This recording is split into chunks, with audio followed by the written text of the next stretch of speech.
अकर्तृत्व अभोक्तृत्व भाव को जगाते जाए। काम तो करें हैं, लेकिन काम किया हाथ पैरों ने, सेवा किया मन ने, बुद्धि ने, उसको सत्ता मिली जिस परमात्मा से, उसकी स्मृति करते गए, हो गया स्मरण। तो जो काम करते ने ऐसा काम करे कि काम सेवा हो जाए, बंदगी हो जाए, पूजा हो जाए, भोजन भी पूजा हो जाए। हनुमान जी का युद्ध भी पूजा हो जाता है, लंका जलाना भी पूजा हो जाता है। राम काज बिनु कहाँ विश्रामा, मेरे राम जी के कार्य पूरे किए बिना मुझे विश्राम कैसे। समुद्र में एक पर्वत निकलता है कि हनुमान जी इतना लंबा रन है, आप विश्राम करो, क्योंकि रघुकुल का मेरे ऊपर बड़ा उपकार है। तो आप रघु कार्य करने जा रहे हैं, रघुवर के कार्य करने जा रहे हैं, तो विश्राम करो। हनुमान जी कहते हैं कि आपको साधुवाद है, धन्यवाद, नहीं मेरे को विश्राम करने का समय नहीं, राम काज बिन कहाँ विश्राम। ऐसे अविश्रांत कार्य रत रहे। 4 बेटे थे और बाप लगे खेत खेतते खेतते जमीन सीधी किया, बंजर जमीन को नंदनवन बना दिया, अच्छी आय करने लगे। घर का घर भी हो गया, 2-4 बैलगाड़ियां भी हो गई, छोटा मोटा और भी साधन आ गया, सुख संपत्ति लहराने लगी। बेटों ने कहा कि पिताजी बहुत अब कमा भी लिया है, मकान भी बन गया हैगा, अब जरा नौकर चाकर रख लें और आराम से जिए। बाप ने कहा अभी थोड़ा सा और भी कर लो, अभी जिंदगी थोड़ी सी है, फिर तो कब्र में आराम करना ही है सदा के लिए। साधन मिल गए तो आलसी बन जाओगे तो काम नहीं बनेगा। जब तक जीना तब तक सीना, कब्र में तो लंबे पैर पसार के आराम करना ही है कि जब 4 पैसे कमाने वाला बाप बेटों को कहता है कि नौकर चाकर रख के आराम की जिंदगी बिताओगे तो तमस हो जाएगा। जो 4 पैसे कमाने उसको भी इतना ख्याल है कि कब्र में आराम करना है, तो जिसको परमात्मा पाना है उसको भी आराम की क्या जरूरत। वो तो बेटों को बोलता है बेटा कब्र में आराम करना, लेकिन गुरु ऐसा नहीं बोलता कब्र में आराम करना। गुरु बोलता है राम में आराम करना, उसके पहले आराम मत करो। આટલું આટલું કામ છે, હવે મારે જરા આરામ જોઈએ। થાક ઉતારવા પછી થાક જ થાક રહે છે, जीवन धुंधला हो जाता है। कार्य में अपना काम करते समय लोग बोलते कार्य करने के बाद कुछ फल मिलेगा तब सुख होंगे, नहीं, निष्काम कार्य करते समय उसका फल छलकाता है और परिणाम तो परमात्मा की मुलाकात करा देता है। काम करते समय जितनी निष्कामता होती है, देहाध्यास आदमी भूला होता है, उतना ही ब्रह्मानंद की झलकें मिलती रहती है उसको। रामतीर्थ बोलते थे मूर्ख लोग ऐसा समझते हैं कि कार्य करने के बाद जब उसका फल मिलेगा तब सुख भोगेंगे। उन अंधों को पता नहीं कि कर्म अपने आप में पूर्ण है, जितनी पूर्ण निष्कामता है उतना ही पूर्ण कर्म वो आपको आनंद देता है, छलकता है। तो जो काम किया उधर न देखो कि मैंने इतना काम किया, उससे भी बढ़िया कर सकता हूं कि नहीं, कम समय में कम शक्ति में उससे भी और बढ़िया काम हो सकता है कि नहीं। उनका खाना पीना भी आत्मज्ञान के रास्ते में मदद रूप हो जाए, उनका हंसना रोना भी परमात्मा प्राप्ति में काम आता जाए। ऐसे कोई विरले विरले महापुरुष होते हैं। तो पृथु राजा की प्रशंसा करते प्रजाजन, तो पृथु राजा बोलते कि आप नाहक की मेरी प्रशंसा कर, आप ही ने तो मेरे को बनाया है, तो आप ही की बनाई हुई चीज है। अब आप ही की बनाई हुई चीज की आप प्रशंसा कर रहे हैं, इसमें मेरी प्रशंसा क्या है? ये आपकी उदारता है। जब बोलते थे मानो मधु टपकती, मृत भाषी थे, सार गर्भित बोलते थे, अशुद्ध नहीं बोलते थे, किसी के दिल को ठेस पहुंचे ऐसे नहीं बोलते थे, फिर भी न्याय कर देते। राम जी भी ऐसा बोलते थे। जब पक्ष पड़ जाते तो राम जी जिसका सच्चा पक्ष होता उसके पक्ष के इतिहास और युक्तियां कुछ बोलकर सामने वाले पक्ष को महसूस करा देते कि आपका आग्रह दुराग्रह ठीक नहीं है।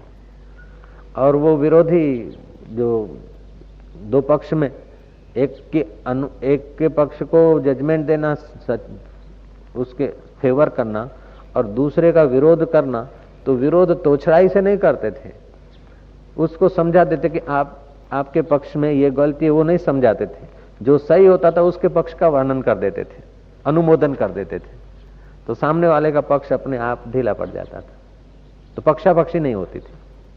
हनुमान प्रसाद पोद्दार के पास ऐसे ऐसे लोग भर्ती हो गए जो पूर्व जीवन में चोरी करते थे, और हनुमान जी ने उनको सेवक रख दिया, हनुमान प्रसाद पोद्दार।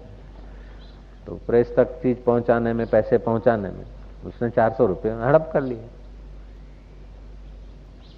धीरे धीरे संचालकों को पता चला कि चोर है लड़का, तो मैनेजमेंट उस पर उभरा, और पोद्दार जी जानते थे कि इसी ने किया।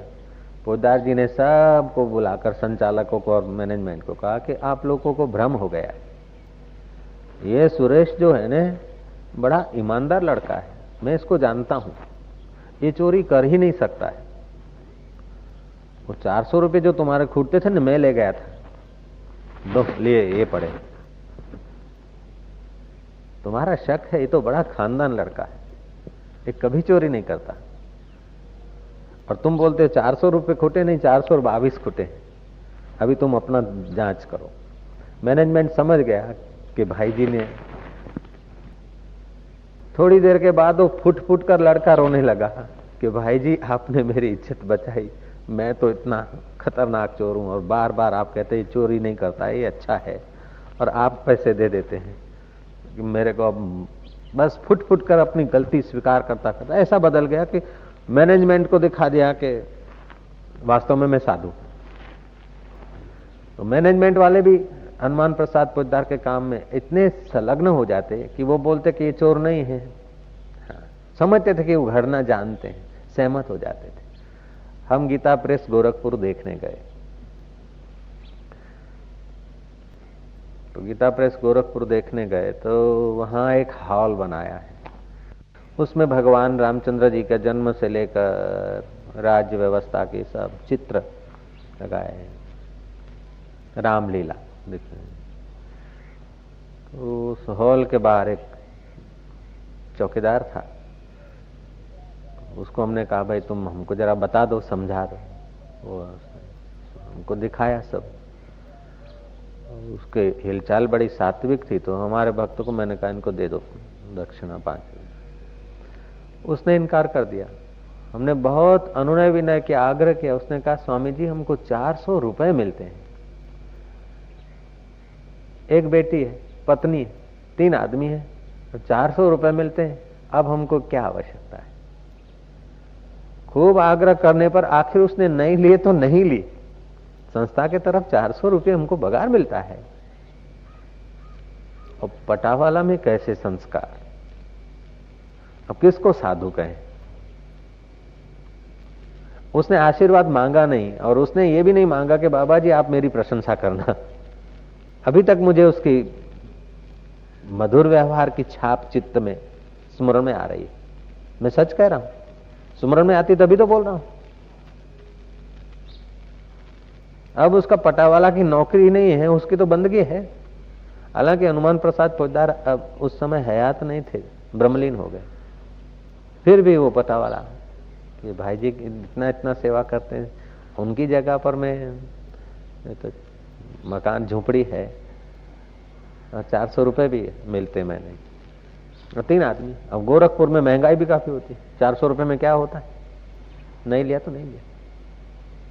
और केवल हमसे नहीं, किसी से नहीं लेता। तो 5 रुपए लेकर जो भोग भोगता, उससे उसके अंतःकरण में त्याग का जो सुख छलका होगा वही जानता है। वाहवाही सुनकर जो आदमी सुखी होता है, उससे वाहवाही की इच्छा बिना जो काम करते हैं उसको जो सुख होता है वो स्वतंत्र सुख होता है। वाहवाही सुनकर तो नेता लोग भी सुखी होते हैं, जरी जरी बात में बेचारे वो अशांत भी होते रहते हैं। वाहवाही के लिए काम जो करना है वो तो नेतागिरी है, काम के लिए काम करना है, ईश्वर प्रीति अर्थ काम करना है, वो हो जाता है भजन, साधन, भजन, स्मरण। ओम ओम ओम। सजातीय लोग, गुरु भाई लोग अथवा आश्रम निवासी लोग एक दूसरे से ऐसे मिले मानो प्रभु से मिल रहे। तिनखे में भी प्रभु का अस्तित्व है तो मनुष्य में है, और फिर जिस मनुष्य को गुरु मंत्र मिला है उसमें, और फिर जो सेवा करता है और गुरु की नजर पड़ती रहती है तो उनके प्रति, एक दूसरे के प्रति आदर, मान, स्नेह हो तो रस प्रकट होगा। हे लामा, हे एक दूसरे के साथ अगर तोछड़ापन व्यवहार होता है ना, तो फिर काम करने वालों को, काम लेने वालों को, काम देखने वालों को साधुताई के दर्शन नहीं होते। तो भगवत कार्य है, इसमें तो तत्परता से करें। उसका मतलब ये नहीं कि सब एक दूसरे को स्नेह करते करते खाली पोकड़ बातों करते रहे, नहीं। एक दूसरे का व्यक्तिगत तो ऐश आराम का तो काम है नहीं, भगवत कार्य है। तो एक दूसरे के कार्य में हाथ बटा रहे, मेरी ये ड्यूटी है, हमारी ड्यूटी मैं कर लिया, फिर भी तुम्हारी ड्यूटी में अगर मैं सहयोग दे सकूं तो मेरे को और आनंद आएगा। मेरी ड्यूटी है प्रवचन करने की, दूसरी ड्यूटी भी थोड़ी कर लेते तो क्या घाटा पड़े।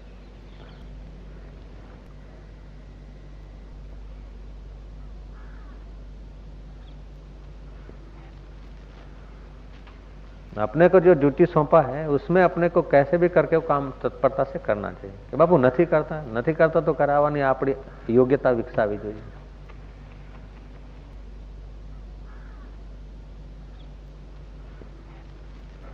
भीतर से आशीर्वाद दे देते हैं महापुरुष और पिता, रूबरू प्रशंसा करते तो उनका विकास रुक जाता है। गलती कहाँ है वो निकालनी पड़ती। और हम अपरिपक्व होते हैं ना, तो गलती निकालने वाले हमारे परम हितैषी होते हैं, उनको हम शत्रु बना लेते हैं, उनका अनादर करते हैं। जब हम उनका अनादर करते हैं तो दूसरे हमारा आदर नहीं कर सकते।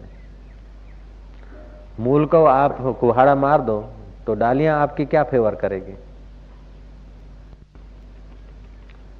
चितेरे ने सुंदर चित्र बनाया है, बहुत सुंदर बनाया, खूब मेहनत से, और अपने गुरुजी के पास ले गया। गुरुजी ने कहा रे रे रे रे ऐसा कितना सुंदर बनाया, ऐसा तो मैंने भी नहीं बनाया, वाह। वो लड़का रोने लग गया। क्यों रोता है भाई, मैंने तो तेरे को ठपका नहीं दिया। कि बस उसी लिए रोता हूं कि गलती निकलने की जगह पर भी प्रशंसा हो रही है तो अब मेरा विकास रुक जाएगा। गिर पड़ा चरणों में। मूर्ति इतनी सुंदर है, आप स्वयं कह रहे हो इतनी सुंदर बनाई मैंने, तो उससे ज्यादा मैं सुंदर नहीं बना पाऊंगा। आपके तरफ से तो होना चाहिए कि यह गलती है, क्या बनाया है।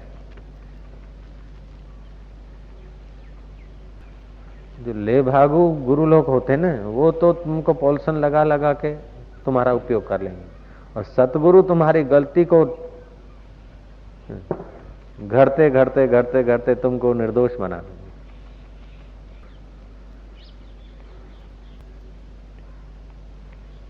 इसलिए करने में सावधान,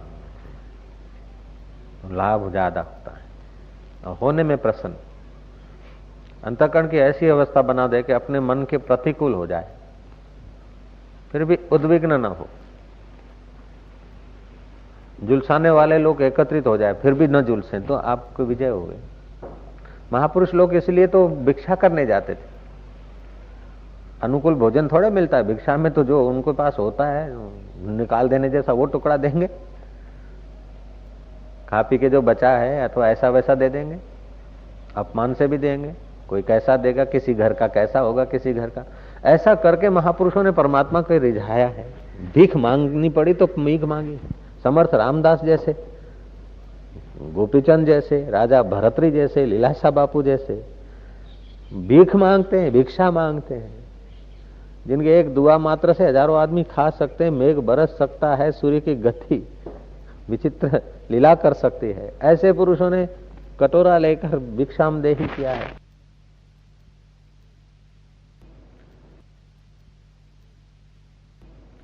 तो ईश्वर तो ऐसा है कि तिनकों में भी उसकी अपनी महत्ता सुषुप्त है, घन सुषुप्ति में बैठा है।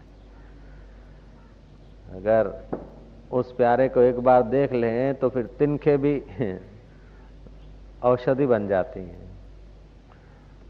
डेंडे भी मंत्र बन जाते हैं। मंत्र मूलम गुरु वाक्यम, मोक्ष मूलम गुरु कृपा। तो उन गुरुओं को प्रसन्न करने के लिए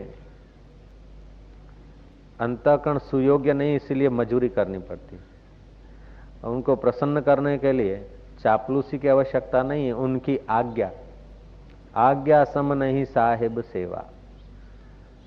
गुरुओं की, ब्रह्मवेता महापुरुषों की सेवा क्या है कि बस उनकी आज्ञा सिरोधार करके तत्परता से पालें, अपने दोष दूर हो जाएंगे, बेवकूफी दूर होती जाएगी। आज्ञा सम नहीं साहेब सेवा।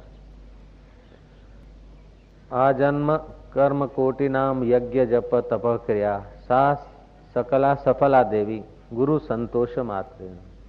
करोड़ों जन्म के यज्ञ जप तप ये क्रियाएं सब सफल हो जाती उन ब्रह्मवेताओं के चित्त में, केवल संतोष हो जाए हमारे व्यवहार से, हमारे आचरण से। नहीं तो करते रहो फिर। ये प्रत्यक्ष दृष्टांत है। हिमालय में रहने वाले लोग भी फिर शादी करके संसार भट्टी में पचे और फिर भागे। कहीं गए, कहीं केदार गए, कहीं काशी गए, कहीं कहीं कहीं गए, घूमे, यात्राएं किए, जगह अंदर में देखा कि अरे फिर वही गुरु ने जो ज्ञान दिया था वहीं विश्रांति और कहीं नहीं। दक्षिण भारत की यात्रा करने गए, पूछा क्या हाल है कि अब बता नहीं सकते, सिर नीचे कर दिया। अगर कुछ मिल जाता तो अरे कि बहुत शांति थी, आनंद था, ये था वो था। विवेक जगेगा ना तो अंदर के सुख के बिना सब भटकना है। कोई भी वस्तु पदार्थ एकत्रित किया, भोग भोगने के लिए भोग देना पड़ता है। भोग भोगते नहीं वो लोग, भोग की सुरक्षा करते हैं। ऐसे लोगों को जानता हूं जिनका प्रदेश में, देश में कई धंधे, करोड़पति हैं। अब उनके वो वस्तुएं संभालने के लिए बेचारे इतनी दौड़ा धूप करते हैं कि सत्संग में बैठ नहीं सकते। चाहते खूब है, वो बड़ी लाचारी व्यक्त करते कि बापू अब कृपा करो कि इससे छूट जाए। अब भोग तो क्या भोगे, भोगों के साधनों को संभालना पड़ता है। देश परदेश में जो विस्तार किया है फैक्ट्रियों का, मिलकतों का, अब वो उतना तो भोग नहीं सकते। अब वो बूढ़े हो गए, उसकी व्यवस्था के लिए चिंता है कि कौन संभालेगा। कभी कुछ उभरता है तो कभी कोई प्रॉब्लम उभरता है। तो ऐसे लोग भी प्रॉब्लम होते तो प्रॉब्लम सॉल्व करने के लिए भी आ जाते हैं संतों के पास कि हमारा फलाना काम हो जाए, इतना पैसा रुका है, ये हो जाए, वो हो जाए। ऐसे करते जीवन पूरा हो जाता है। सॉल्व भी हो गए तो भोग वस्तु बड़ी रहेगी, बनी रहेगी, उसको संभालते संभालते मर जाना है। नहीं सोल्व हुए तो उसकी चिंता चिंता में झुलसते झुलसते हृदय कमजोर हो जाता है, हार्ट अटैक आ जाते हैं ऐसे लोगों। क्या सार निकला।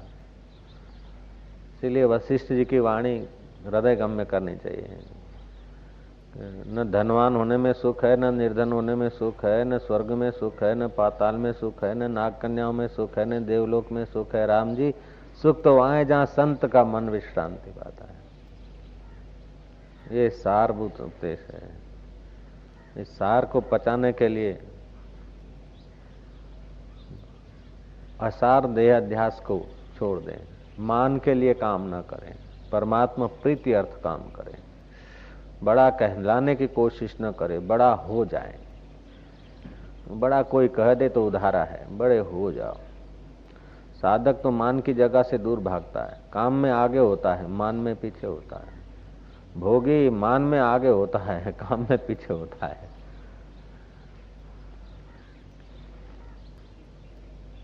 सेवा में स्नेह से सेवा की जाए तो सजातीय संस्कारों में एकता हो जाती है, विजातीय पे जल्दी विजय मिल जाता है।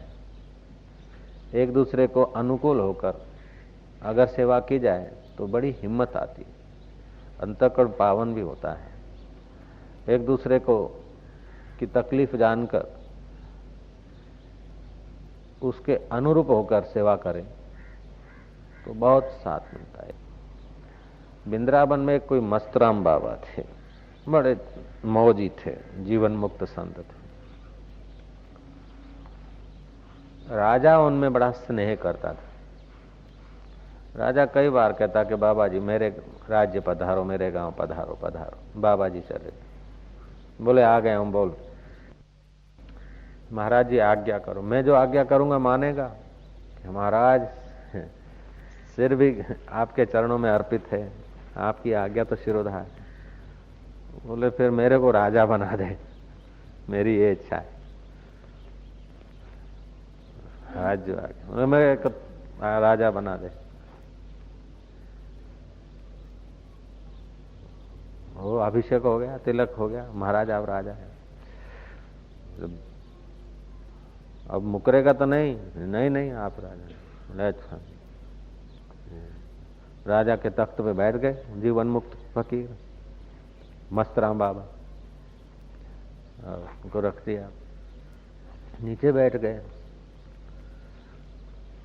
हुक्म कर दिया कि जो रानियां हैं रनवास में वो दासियों की जगह पे नियुक्त हो जाए, और जो दासियां हैं वो रानियों की जगह पे नियुक्त की जाए। फरमान हो गया, वट हुक्म। और राजकुमार को जरा पिटाई हो जाए, राजकुमार को बंदी बनाया जाए, पिटाई किया जाए। पिटाई कर दी। मुनिमों की जगह पे सेठों को रख दो, सेठ की जगह पे मुनिम रख दो। 3 दिन में तो बड़ा अस्त व्यस्त हो गया, धमाधमी हो गई। कलेक्टर की जगह पे चपरासी को रख दो, चपरासी की जगह पे कलेक्टर को खड़ा कर दो। ऑर्डर इज ऑर्डर, वट हुक्म। हिटलर शाही से भी पावरफुल और फकीर शाही का हुक्म था। सब अंधाधुंधे होने लगे, सब खिन्न होने लगे। 3 दिन हुआ, राजा को बोला कि ले अब संभाल, तेरा जैसा था वैसे का वैसा पहले जैसा कर दे, हम जा रहे हैं। क्यों बाबा जी जा रहे? ले बस 3 दिन में ऐसा क्यों कर दिया? कि ऐसा उसलिए किया कि रानियां हुकूमत तो करती है लेकिन दासियों को क्या तकलीफ होती है उनको कम वक्तों को पता नहीं, इसलिए दासियों की जगह पर रख के उनका जरा ऐश आराम का स्वभाव तोड़ दिया। और दासियां रानियों को देख के ईर्ष्या करती है, लेकिन रानियां होने की उनकी अक्ल भी तो नहीं है, वो भी उनको पता चल जाए। और तुम्हारा राजकुमार जिस किसी को मारपीट करता था, बंदी बनवा देता था, उसको बंदी बनने से क्या अनुभव हुआ, जरा फिर दूसरे को बंदी बनाए। मारपीट से उसको अनुभव हो गया। और जो नौकर पटावाला थे वो साहबों को देखकर ईर्ष्या करते थे, और साहब बिन जरूरी पटावाला का शोषण करते थे। इसलिए साहबों को पटावाला की जगह पे रख दिया तो कितना मेहनत पड़ता है आज्ञा पालने में और इच्छा पूर्ति तुम्हारी करने में। और पटावाला को साहबों की जगह पे रख दिया तो अयोग्यता का अपना दर्शन हो, अपनी अयोग्यता का दर्शन हो, तब पता चले कि हम जहां थे वहीं ठीक थे। तुम जरा ऐसे ही बन गए थे, लापरवाह हो गए थे, इसीलिए आकर तुम्हारे राज्य में थोड़ी वैमनस्यता घुस गई थी, उसको हटाने के लिए पोस्ट चेंज कर दिया। फिर सबको समझ में आया कि हमको अपनी अपनी जगह पर सेवा कार्य करके निखरना चाहिए। झाड़ू का काम है तो ऐसा झाड़ू लगाओ कि शबरी का झाड़ू हो जाए, पूजा हो जाए। रसोई बनाते तो ऐसी बनाओ कि भगवान की बंदगी हो जाए। जप करते तो ऐसा करो कि जप हो जाए। कीर्तन करते तो ऐसा करो कि हूं शू करूं, नहीं, गैरहाजिरी में अव्यवस्था हो जाती। नहीं, गुरु ने विश्वास किया हम पर जवाबदारी सौंपा है, तो हम विश्वासघात करके दोषी न बने। हाजिरी में जितना जप नियम हम करवाते हैं उससे भी गैर हाजिरी में ज्यादा हमारा ध्यान होना चाहिए। ये है सेवा। હવે તમે ઘરેથી મંગાવતા નહીં, जो आज्ञा, वो आज्ञा आज तक ऐसी पाल दिया कि उसमें कभी डिफेक्ट नहीं पड़ा। પણ બીજી જે આજ્ઞા મળી એ પાળી કે કેમ, એના ઉપર આપણું ध्यान નથી જતું। मन में आता है ऐसा तो पतंगिया भी जी रहा है, माखी भी जी रही है जैसा उसको मन में आता है। कीट पतंग भी तो जी रहे हैं ना, पामर और लोग भी तो जी रहे हैं, अपने मन में जैसा आता है ऐसा तो जी रहे हैं, अपनी बुद्धि के अनुसार तो जी रहे हैं। तो जिनकी बुद्धि परम तत्व में ठहरी है उनके द्वारा मार्गदर्शन पाकर हिम्मत पूर्वक वैसा जीवन बनाने से आदमी जीवन मुक्त होता है।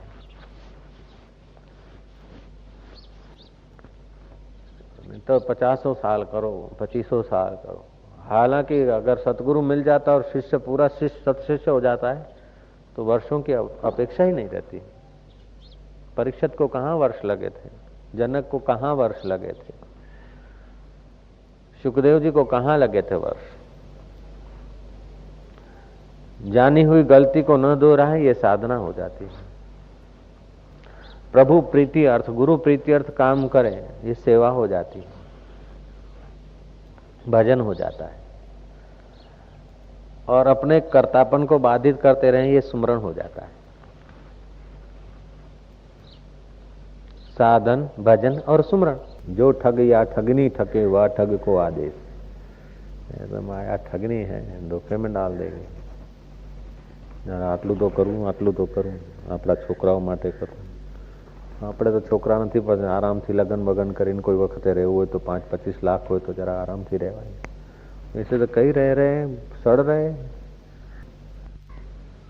शरीर रोगों की खान है और गृहस्थी दुखों की खान है, अशांति की. और अविवेक जन्मों की खान है और विवेक, आत्म विवेक सुखों की खान. राम जी किसी पर प्रसन्न होते तो राम जी की प्रसन्नता सामने वाले को असर करती थी. राम जी की प्रसन्नता व्यर्थ नहीं जाती थी. राम जी का क्रोध भी व्यर्थ नहीं जाता था. मधुर भाषण, सार गर्भित और अपनी जवाबदारी. प्रजा में कभी कोई दुख हो जाता ना प्रजा को, तो राम जी बहुत दुखी होते थे. क्यों दुखी होते थे कि प्रजा का सेवा का भार पिताजी पर, और पिताजी ने मेरे को युवराज पद पे रख दिया है, तो मेरी कमी के कारण प्रजा को कोई कष्ट आ रहा है. तो प्रजा को जो दुख होता उससे ज्यादा राम जी को दुख होता. तो बोले जो आदमी थोड़ी थोड़ी बात में प्रजा के दुख में दुखी होता रहेगा, हाँ, तो वो आदमी दूसरे की सेवा क्या करेगा. उस प्रकार का दुख नहीं. जैसे माँ है ना, तो बच्चे को दुख होता है, नाली में जा गिरता है या अग्नि में हाथ डालता है, तो फिर माँ दुखी होती है. क्यों? कि अरे मैंने इसकी संभाल नहीं की इसलिए नाली में गिरा, दूसरी बार में इसकी संभाल रखूं, ऐसी सावधानी रखती. ऐसे राम जी दुखी होते थे कि अरे ये काम बिगड़ा ना, इसका काम बिगड़ा तो मैंने निगरानी नहीं रखी इसलिए बिगड़ा. तो अपने अपने चित्त को भी वो समझा देते और उसको भी. हमने કહી આવ્યો, हमने ના કર્યો, हमने કહી આવ્યો, પણ આપણને આઈડિયા હોય ને કે આને કહીએ यानी કેપેસિટીનું છે કે નહીં, નજર રાખવી પડે આપણે. इससे ब्रॉड माइंड होता है आदमी, विकास होता है. आने ना કર્યું હું શું કરું, આ નથી આવતા હું શું કરું.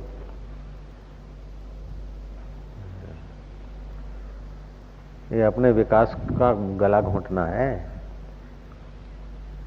ईश्वर हमारे से न जाने क्या करवाना चाहता है. तुम जितना जो मिला है उसमें पूरी तत्परता करो तो तुमको और बढ़िया काम देगा, वो और बढ़िया देगा. यहाँ तक देगा कि वो तुम्हारे पीछे पीछे घूमे, ऐसा वो काम देने को तैयार है. तुम जितना जो मिला है उसको खूब उत्साह से, ईमानदारी से, वफादारी से निभाते जाओ तो तुमको और बढ़िया देगा. जितना वफादारी रखेगा इससे तो और क्या क्या मिलेगा. अब ऐसा नहीं कि हमारा मन ये ठीक हो गया, अब साधना हो गया, मन पे विश्वास करो. नहीं, अपने बड़ों की निगरानी में रहो और ईमानदारी से कभी कभी अपने मन की बदमाशी खोल के रखना चाहिए कि ऐसा आता है मन में हमारे. तो पहले विचार आते हैं हल्के, फिर हल्की क्रिया होती है. पहले उद्वेग के विचार आते हैं, ले भागू के विचार आते हैं, बाद में आदमी उन्हीं विचार को गूंथता गूंथता फिर आखिरी निर्णय पे आता है. हल्के विचारों की शुरुआत हो तो जाके कहना चाहिए कि अब मेरे को संभालो, तो बच जाता है आदमी. लेकिन उसको सींच सींच के जब मरता है तब फिर देखो धड़ाका होता.